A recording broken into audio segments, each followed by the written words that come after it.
इस लेसन में मैं OSPF के मैट्रिक्स के बारे में डिस्कशन करूँगा। इसके डिटेल्स में जाने से पहले हम सिंपली ये समझ लेते हैं कि मैट्रिक्स वर्ड का मतलब क्या होता है। तो अगर इसकी डेफिनेशन ली जाए मैट्रिक की तो क्या है? A metric is simply a way to measure something so we can compare options and choose the best one. Simple example लेता हूँ।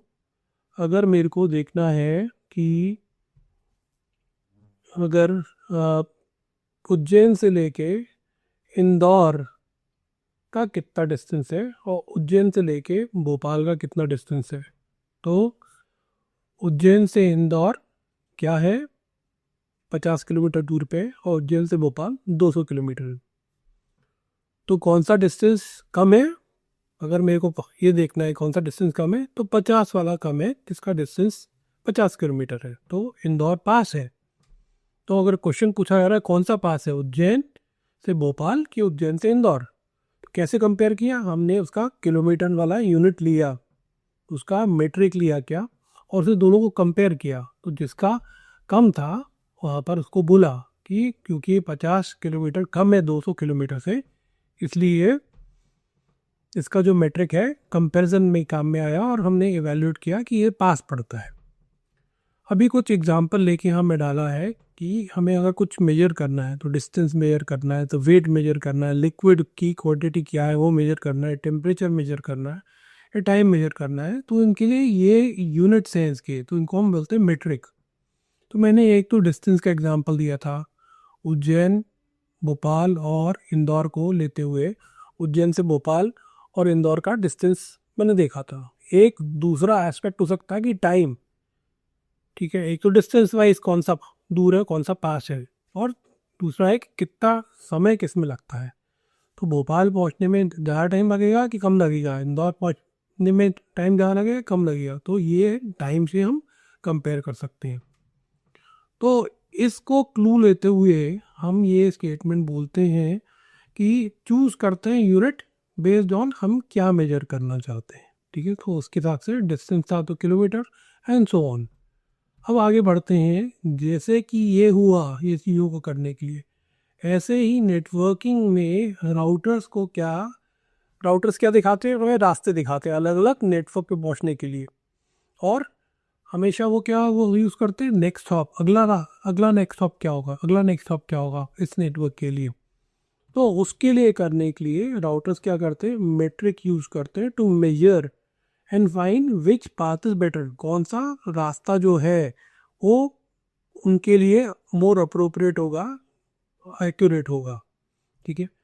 अब हम वापस जरा OSPF के मैट्रिक को देखने से पहले एक बार रिप के मैट्रिक हॉप काउंट को रीकैप कर लेते हैं। इसको अगर रीकैप करेंगे तो OSPF के मैट्रिक को समझने में और अप्रिशिएट करने में फ़ायदा होगा, ठीक है।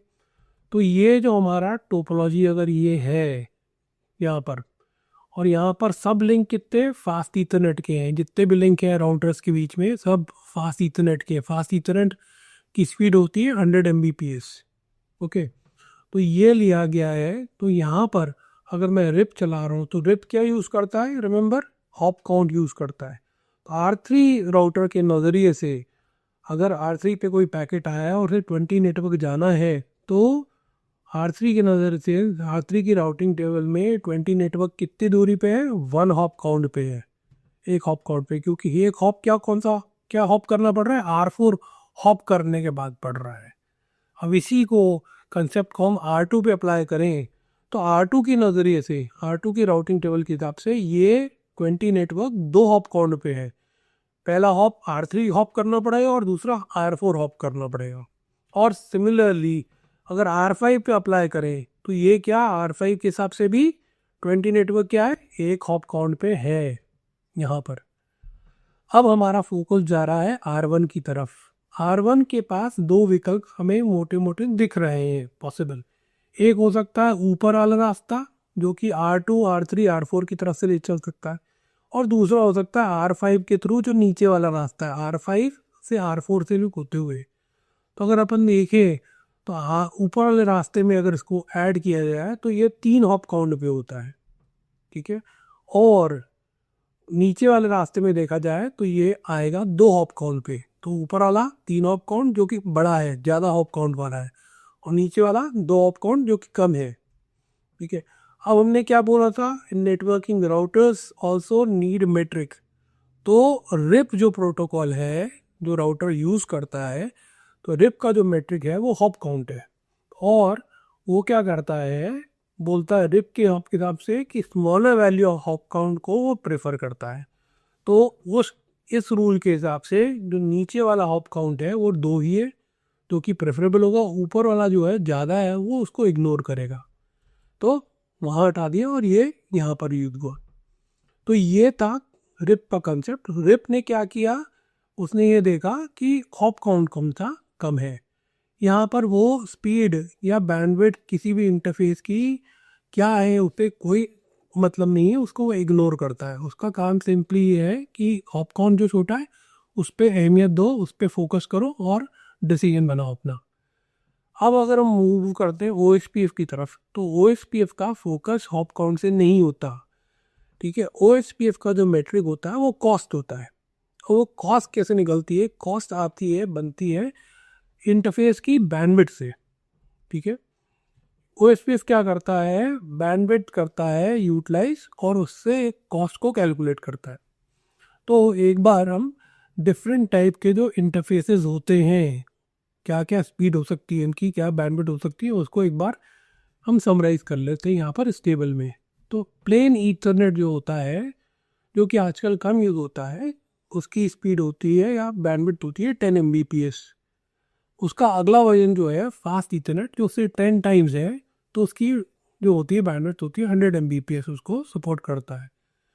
ये दो प्राइमरली पहले यूज़ होते थे, और अभी आजकल यहाँ पर और भी आ गए स्पीड पे कि गीगाबिट ईथरनेट क्या होता है और 10 गीगाबिट ईथरनेट क्या होता है। ठीक है, तो गीगाबिट ईथरनेट फर्दर 10 टाइम्स हो गया उसका, और 10 गीगाबिट ईथरनेट फर्दर उसका 10 टाइम्स हो गया। ठीक है, तो अगर हमने ये 2 राउटर लिए, राउटर 1 और राउटर 2, ठीक है, ये ले लिया है, उसको 12 नेटवर्क दे दिया है यहाँ पर, और फिर इसके बाद हम बोल रहे हैं कि हम कॉस्ट निकालने के लिए फॉर्मूला बनाएंगे कि जो कॉस्ट है वो एक रेफरेंस बैंडविड्थ ले ली और उसको डिवाइड किया उस पर्टिकुलर इंटरफेस की बैंडविड्थ से। ठीक है, अब वो रेफरेंस बैंडविड्थ क्या है, डिफ़ॉल्ट से जो वैल्यू होती है उसकी वो होती है 100 Mbps। ये 100 Mbps क्यों रखी गई है डिफ़ॉल्ट वैल्यू, क्योंकि जब ये OSPF प्रोटोकॉल डेवलप हो रहा था तब जो हमारे पास 2 टाइप के इंटरफेसेस होते थे, एक होता था ईथरनेट और एक होता था फास्ट ईथरनेट। गीगाबिट ईथरनेट और 10 गीगाबिट ईथरनेट इंटरफेसेस उस समय नहीं होते थे। तो उसके साथ उस टाइम के हिसाब से ये 100 Mbps बैंडविड्थ जो रेफरेंस की थी वो अप्रोप्रिएट थी। तो अगर हम इसके हिसाब से कैलकुलेट करें तो ईथरनेट क्या इंटरफेस की कॉस्ट क्या आ रही है, 100 डिवाइड बाई 10, 100 डिवाइड बाई 10 ये आ रही है, और फास्ट ईथरनेट की क्या आ रही है, 100 डिवाइड बाई 100 1 आ रही है। तो इसको डायग्राम में देख के समझते हैं क्या होता है। अभी R1 और R2 के बीच में कोई मैंने लेबल नहीं किया, लिंक किस टाइप का अब लेबल कर रहा हूँ। तो ये हमने मान लिया कि ईथरनेट है, इसको अभी तक नहीं डाला था, अब डाल के क्लियर कर रहे हैं। तो ईथरनेट के हिसाब से कॉस्ट कितनी है हमारी लिंक की, यहाँ पर आ रही है 10। ठीक है, अब हमने इसको क्या किया, एक्सपैंड कर दिया नेटवर्क को, R2 और R3 भी लगा दिए और यहाँ पर भी ईथरनेट ही है। तो इसकी कॉस्ट कितनी हो गई, इसकी भी कॉस्ट 10 हो गई। अभी इसी को अब थोड़ा सा नेटवर्क को मैं राइट में और एक्सपैंड करूँगा और यहाँ पर 20 नेटवर्क लेके आता हूँ। तो यहाँ पर लिंक में क्या है, फास्ट ईथरनेट है, तो इसके लिए कॉस्ट जो होगी क्या होगी, 1 होगी। ठीक है, तो अब ये अगर देखें कुल मिला के तो R2 के पॉइंट ऑफ व्यू से 20 नेटवर्क का कितना कॉस्ट आएगा, तो वो होगा 11, 1 प्लस 10, 1 उसका हुआ फास्ट ईथरनेट का और 10 जो हुआ उसका R2 और R3 के बीच का जो इंटरफेस है R2 का उसका हुआ। और सिमिलरली R1 के नज़रिए से टोटल कॉस्ट क्या होगा, वो होगा 21, 1 प्लस 10 प्लस 10 21। ठीक है, अब इसी सिनेरियो को अगर मैं चेंज कर दूं और यहाँ पर जो ईथरनेट इंटरफेस है R1 R2 और R3 के बीच में, इनको हटा के रिप्लेस कर दूं फास्ट ईथरनेट से, तो क्या होगा, यहाँ पर ये फास्ट ईथरनेट आ गए मेरे, और यहाँ पर अगर मैं देखूँ तो R1 और R2 के बीच में क्या हो गया, तो कॉस्ट हो गई वो 1 आ गई, और R2 के बीच R2 का जो इंटरफेस है R3 की तरफ उसकी क्या हो गई, OSPF कॉस्ट 1 आ गई। तो सिमिलरली अब मैं जब R2 के नज़रिए से देखूंगा तो 20 नेटवर्क क्या हो गया, अब उसकी जो कॉस्ट हो गई, तो पहले 11 थी 1 + 10, अब वो हो गई 1 + 1 2, ठीक है। और R1 के नज़रिए से टोटल कॉस्ट क्या हो गई 20 नेटवर्क के लिए जाने के लिए, 1 + 1 + 1 3, तो ये आ गई है कॉस्ट, ठीक है। तो होपफुली इस डिपिक्शन से, इस पिक्चराइजेशन से थोड़ा तो कंसेप्ट क्लियर होगा कि कॉस्ट कैसे ऐड हो रही है। तो एक क्वेश्चन जो आता है कि कॉस्ट एक नेटवर्क के लिए पहुंचने के लिए कितनी है, तो उसे सम करके निकाला जाता है, इंडिविजुअल हॉप्स की जो कॉस्ट है उसको ऐड करके निकाला जाता है। ओके, अब इसे आगे बढ़ाएं डिस्कशन को, और हम बात करें कि अगर यहाँ पर पहले तो जैसे मैंने बोला क्या थे, सिर्फ ईथरनेट और फास्ट ईथरनेट थे। उसके बाद क्या हुआ, ईथरनेट तो आजकल रेयरली यूज होता है, जो 10 Mbps का बहुत रेयरली यूज होता है। फास्ट ईथरनेट तब भी दिख जाता है, पर प्राइमरली जो इंडस्ट्री में जो इंटरप्राइजेज डिप्लॉयमेंट्स हैं उसमें गीगाबिट ईथरनेट और 10 गीगाबिट ईथरनेट की राउटर्स ज़्यादातर देखने को मिलते हैं। तो इस स्लाइड से आगे मॉडिफाई अपडेट करते हुए मैं बात करूँ तो क्या हुआ, फास्ट ईथरनेट, गीगाबिट और 10 गीगाबिट ईथरनेट। तो अब यहाँ पर जो पॉइंट मैं फोकस करना चाह रहा हूँ वो ये है कि जो पुरानी जो वैल्यू थी डिफ़ॉल्ट रेफरेंस बैंडविड्थ की, अगर से उसी को हम रखें तो उसकी इनफेक्टिवनेस या शॉर्टकमिंग का या नुकसान क्या है वो दिखाते हैं। तो यहाँ पर उसी फॉर्मूले में हम रखें, यहाँ पर 100/100, तो फास्ट इंटरनेट का तो 1 आ गया, गीगाबिट इथरनेट का क्या आ गया 0.1 आता है। पर क्योंकि हमें जो मेट्रिक रहता है कॉस्ट को डेसिमल में नहीं रख सकते, इंटीजर वैल्यू रखनी पड़ती, तो राउंड अप करने पे 0.1 क्या आ गया, 1 आ गया। ऐसे ही 10 गीगाबिट ईथरनेट का जो वैल्यू है लास्ट लाइन में जो दिखाया है 100/10,000, तो क्या आ रहा है 0.01। सेम प्रिंसिपल, इंटीजर में कन्वर्ट करना ज़रूरी है, तो वो भी क्या आ रहा है 1 आ रहा है। तो अगर अपन देखें तो फास्ट ईथरनेट, गीगाबिट ईथरनेट और 10 गीगाबिट ईथरनेट तीनों की ही कॉस्ट क्या इफेक्टिवली क्या आ रही है, 1 1 और 1 आ रही है। तो OSPF में का जो एडवांटेज है कि बैंडविड्थ को लेके जो ज़्यादा एफिशिएंट वाली बैंडविड्थ है वाला लिंक को यूज़ करके वाला पाथ डिटरमाइन करो, तो यहाँ पर वो चीज़ जो हम अचीव करना चाह रहे हैं वो अचीव हमें वो रिजल्ट मिल नहीं रहा है, कि हम डिफ्रेंशिएट नहीं कर पा रहे कि कौन सा वाला बेटर है, फास्ट ईथरनेट, क्योंकि तीनों ही एक ही आ रहे रिजल्ट 1 1 1, ठीक है। तो इसको एडजस्ट करने के लिए, जिससे कि हमें 10 गीगाबिट वाले को ज़्यादा प्रायोरिटी दी जाए, तो उसकी कॉस्ट कम हो, और उसके बाद एज प्रेफरेंस में अगला प्रेफरेंस में आए गीगाबिट ईथरनेट आए, और फिर उसके बाद फास्ट ईथरनेट हो, तो तीनों को डिफ्रेंशिएट किया जाए। तो इसके लिए हम क्या करते हैं, जो डिफ़ॉल्ट रेफरेंस बैंडविड्थ है उसे 100 Mbps से हटा के तो कर देते हैं 10,000 Mbps, ठीक है। तो अब जब ये करेंगे तो यहाँ पर क्या और कैसे करेंगे, ये वाला फॉर्मूला हम देते हैं कहाँ पर, राउटर OSPF मोड में जाके ये कॉन्फ़िगरेशन अगर दे दें, ऑटो कॉस्ट रेफरेंस बैंडविड्थ 10,000, ये जब कर देंगे तो क्या होगा, जो हमारा ये फॉर्मूले में जो न्यूमरेटर है वो 100 के बदले अब क्या हो गया 10,000 हो जाएगा ऐसे यहाँ पर। और जब इसके बाद कैलकुलेशन किया जाएगा तो अब ये अब आप देख सकते हो कॉस्ट जो है, अब ये इसका मतलब निकल रहा है, ये मीनिंगफुल बन रहा है। तो 10 गीगाबिट ईथरनेट की जो कॉस्ट है वो क्या होगी 1 होगी, गीगाबिट ईथरनेट की जो कॉस्ट होगी वो 10 होगी, और फास्ट ईथरनेट इंटरफेस की जो कॉस्ट होगी वो 100 होगी। अब इसका मतलब बन रहा है या की से करने से। तो अगर आपसे क्वेश्चन पूछा जाए कि अगर हायर स्पीड वाले इंटरफेसेस हैं उनकी बाय डिफ़ॉल्ट रेफरेंस बैंडविड्थ क्या रहती है, और रेफरेंस बैंडविड्थ से उसकी जो कॉस्ट आती है तो उसका क्या निकलता है, तो ध्यान रखना 0.1 या 0.01 मत बोलना, उसका बोलना 1। क्यों, क्योंकि जो कॉस्ट है वो इंटीजर वैल्यू होती है, ठीक है। एक क्वेश्चन आता है कि आगे बढ़ते हैं। अब अगर हमने ये वाली टोपोलॉजी ली यहाँ पर और OSPF लगाने की बात कर रहे हैं, थोड़ा सा कैलकुलेशन समझाने की लैम्बर्ट की टोपोलॉजी ली है। अभी क्या है, सभी इंटरफेसेस में फास्ट ईथरनेट है, एवरीथिंग इज फास्ट ईथरनेट यहाँ पर। अब इसको बीच में R1 और R2 के बीच में, R2 और R3 के बीच में, और R3 और R4 के बीच में जो फास्ट ईथरनेट इंटरफेसेस थे, जो लिंक्स थे, उनको मैं रिप्लेस करके अब क्या डाल रहा हूँ, गीगाबिट डाल रहा हूँ, गिग। ठीक है, तो अब ऊपर वाले लिंक में जो है सब गीगाऊ है और नीचे वाले में अभी भी फास्ट ईथरनेट है। तो अब यहाँ पर अगर मैं जिस तरीके से अपने कैलकुलेशन करके क्या फॉर्मूला निकाला था किस चीज़ का कि कॉस्ट क्या आ रही है इंटरफेसेस की, तो वो क्या आती है वो अपन देख लेते हैं यहाँ डाल के। तो क्या आ रही है, 10 गीगाबिट की आ रही है, सब 10। अब ये किस क्राइटेरिया में ध्यान रखना, ये डिफ़ॉल्ट रेफरेंस बैंडविड्थ यूज़ नहीं कर रहा, यहाँ पर सब पे कितने भी राउटर हैं उस पर हमने क्या कर दिया है, जो रेफरेंस बैंडविड्थ है उसे 10 गिग कर दिया है। उसके हिसाब से जो गीगाबिट ईथरनेट है इंटरफेसेस हैं उनकी जो कॉस्ट आ रही है सबकी 10 आ रही है, और जो नीचे फास्ट ईथरनेट जो इंटरफेसेस हैं उनकी कॉस्ट आ रही है 100। ठीक है, तो अब R1 के नज़रिए से अगर हम ऊपर वाला पाथ पे फोकस करें तो क्या मिल रहा है हमें, ये वाले पे तो ये आ रही है 10, ये वाले की 10, ये वाले की 10 और ये वाले की 10 और ये 100, ये मिला के कितना हो गया, 130 हो रहा है।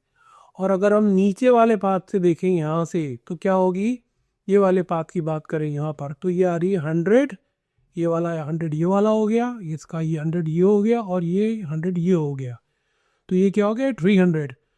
तो OSPF के नज़रिए से हमने क्या बोला था कि जितना भी कॉस्ट अक्यूमुलेटेड सम एडेड कॉस्ट कम है वो प्रेफर करो। तो ये क्या है, यहाँ पर ऊपर वाले में R1 के नज़रिए से 20 नेटवर्क पहुँचने के लिए कॉस्ट क्या है, 130 आ रही है, और नीचे वाले रास्ते से जो कॉस्ट आ रही है, ठीक है, वो कितनी आ रही है, 300 आ रही है। तो OSPF क्या पिक करेगा यहाँ पर, ऊपर वाला पाथ पिक करेगा क्योंकि कॉस्ट कम आ रही है। ठीक है, वो OSPF क्या यूज़ कर रहा है, वहाँ पर नज़र डाल रहा है, फोकस कर रहा है और उसे यूटिलाइज कर रहा है किस चीज़ को, जो इम्पॉर्टेंट एस्पेक्ट है कि यहाँ पर बैंडविड्थ ज़्यादा अवेलेबल है तो वाला जो लिंक है वो कम कंजेस्टेड होगा, उस पर ट्रैफिक आसानी से, जो डेटा आसानी से जा सकता है, एज़ कम्पेयर टू जो नीचे वाला जो रास्ता है वो जिसकी बैंडविड्थ कम है, वहाँ पर स्पीड कम मिल रही है तो वहाँ कंजेशन ज़्यादा हो सकता है, वहाँ पर ट्रैफिक अटक सकता है। तो इसलिए वो OSPF ऊपर वाले पाथ को ले रहा है। ध्यान देने वाली बात ये अगेन है कि सेम चीज़ अब आप इसी टोपोलॉजी को कंपेयर कर लो, रिप का बिहेवियर अलग होगा, रिप वाला नीचे वाला रास्ता देखता क्योंकि वहाँ पर हॉप काउंट कम होते। ठीक है, तो यहाँ से ये वाला कंसेप्ट आपको कब क्रिस्टल क्लियर हो जाना चाहिए कि OSPF कॉस्ट कैसे यूज़ कर रहा है, कैसे कैलकुलेट करके टोटल करके डिटरमाइन कर रहा है कि कौन सा पाथ बेटर है। अब एक और कंसेप्ट जो मैं बात करना चाहता हूँ वो ये है कि अगर OSPF में ऐसी सिचुएशन आ गई कि आपके पास एक नेटवर्क, पर्टिकुलर नेटवर्क पे पहुंचने के लिए एक से ज़्यादा रास्ते हैं और वो दोनों रास्ते या पाथ का जो कॉस्ट है, अक्यूमुलेटेड कॉस्ट, जो टोटल कॉस्ट है वो सेम है, तो क्या होगा। तो इसको ऐसे डायग्राम से हम रिप्रेजेंट कर रहे हैं। यहाँ पर मैंने एक टोपोलॉजी ली है जहाँ पर R1 के नज़रिए से 20 नेटवर्क जाने के लिए दो रास्ते हैं, एक ऊपर का रास्ता है और एक ये नीचे का रास्ता है। ठीक है, अब सब लिंक जितने भी हैं लैम्बूचे इसमें सेम रखे हैं, सब फास्ट ईथरनेट के ही हैं, और अगर इन पे मैं इनकी कॉस्ट OSPF की कॉस्ट डालता हूँ तो इंडिविजुअल तो ये ऐसी आएगी सबके ऊपर ऐसी। अब अगर हम देखें तो अब ये क्या हो गया, ये इक्वल कॉस्ट दोनों पाथ पे कॉस्ट इनकी देखते हैं अपन क्या आ रही है। तो ऊपर वाले की आ रही है क्या, 400 आ रही है, 400, और नीचे वाले की क्या आ रही है, यहाँ पर भी 400 आ रही है। तो ये दोनों पाथ हो गए जो हो गए सेम कॉस्ट के हो गए। ठीक है, तो आप R1 के पास दो विकल्प है एक ही डेस्टिनेशन पहुँचने के लिए। तो अभी एक के लिए एक नेक्स्ट स्टॉप क्या हो सकता है, R2 का वाला इंटरफेस 12.0.0.2, और दूसरा क्या हो सकता है नेक्स्ट स्टॉप 15.0.0.5। तो ये दो ऑप्शन है इसके पास। तो इसमें से इस कंडीशन में ये क्या करेगा, इसको बोलते हैं equal cost multiple path, E equal cost multiple path, ECMP जिसका शॉर्ट फॉर्म होता है। और इसमें जब हमें ECMP होता है तो फिर हम क्या करते हैं इस केस में कि आधा ट्रैफिक एक पाथ से भेजते हैं और आधा ट्रैफिक जो है दूसरे पाथ से भेजते हैं। इससे कि क्या होता है कि दोनों जो अवेलेबल पाथ हैं उनको हम यूटिलाइज करें, ये नहीं हो कि एक में पूरा डाल दिया और दूसरा खाली पड़ा हुआ है, ठीक है। तो दोनों को इक्वली यूटिलाइज करते हैं और इसे बोल सकते हैं अपन इक्वल कॉस्ट लोड बैलेंसिंग। जो लोड है उसे बैलेंस करके डिस्ट्रीब्यूट कर रहे हैं दोनों तरफ, तो equal cost load balancing is being perform, ठीक है। तो ये था इस पूरा मेट्रिक के बारे में डिस्कशन। इसको क्विकली एक बार मैं समराइज कर देता हूँ। जो OSPF का जो मेट्रिक है वो कॉस्ट है, बैंडविड्थ नहीं है। बैंडविड्थ से कॉस्ट निकालते हैं। रिप का जो मेट्रिक है वो हॉप काउंट है, ठीक है। रिप बैंडविड्थ को नहीं कंसिडर करता है, OSPF बैंडविड्थ को कंसिडर करता है, ठीक है। डिफ़ॉल्ट रेफरेंस बैंडविड्थ कितनी होती है, 100 Mbps होती है, ठीक है। अगला इंपॉर्टेंट पॉइंट, 1 गिग और 10 गिग इंटरफेस के लिए अगर हमारे टोपोलॉजी में है तो डिफ़ॉल्ट रेफरेंस बैंडविड्थ से हमें नुकसान है, क्योंकि वहाँ पर हम डिफ्रेंशिएट नहीं कर पाएंगे कि कौन सा इंटरफेस फास्ट इथरनेट है, कौन सा गीगाबिट इथरनेट है और कौन सा 10 गीगा वाला है। इसलिए हमें डिफ़ॉल्ट रेफरेंस बैंडविड्थ को मॉडिफाई करना पड़ता है, और कैसे मॉडिफाई करते हैं वो हम लैब में देखेंगे। अच्छा, अगर हम डिफ़ॉल्ट रेफरेंस बैंडविड्थ को मॉडिफाई कर रहे हैं तो एक ही राउटर पे नहीं करना है, हमें हर एक राउटर जितने भी टोपोलॉजी में है सब पे मॉडिफाई करना है, क्योंकि सबका नज़रिया सेम होना चाहिए, ओके। और एक और है लास्ट इम्पॉर्टेंट पॉइंट, ये है कि जो कॉस्ट निकाली जाती है वो पर लिंक निकाली जाती है। जैसे कि यहाँ आप देख लो, मैंने बनाया है R1 पे ये 2 लिंक की बात कर रहे हैं यहाँ पर, तो इसकी कॉस्ट ये 100 है और इसकी भी कॉस्ट 100 है, ठीक है। तो एक तो ये हो गई, और अगला पॉइंट ये भी कि कॉस्ट जो निकाली जाती है हर राउटर पे इंडिपेंडेंटली निकाली जाती है, ओके। तो इसके साथ हमारा जो थ्योरी का जो एस्पेक्ट था, जो कंसेप्ट OSPF के मेट्रिक के बारे में, यहाँ पर हम कंक्लूड करते हैं, and next we will move on towards the lab.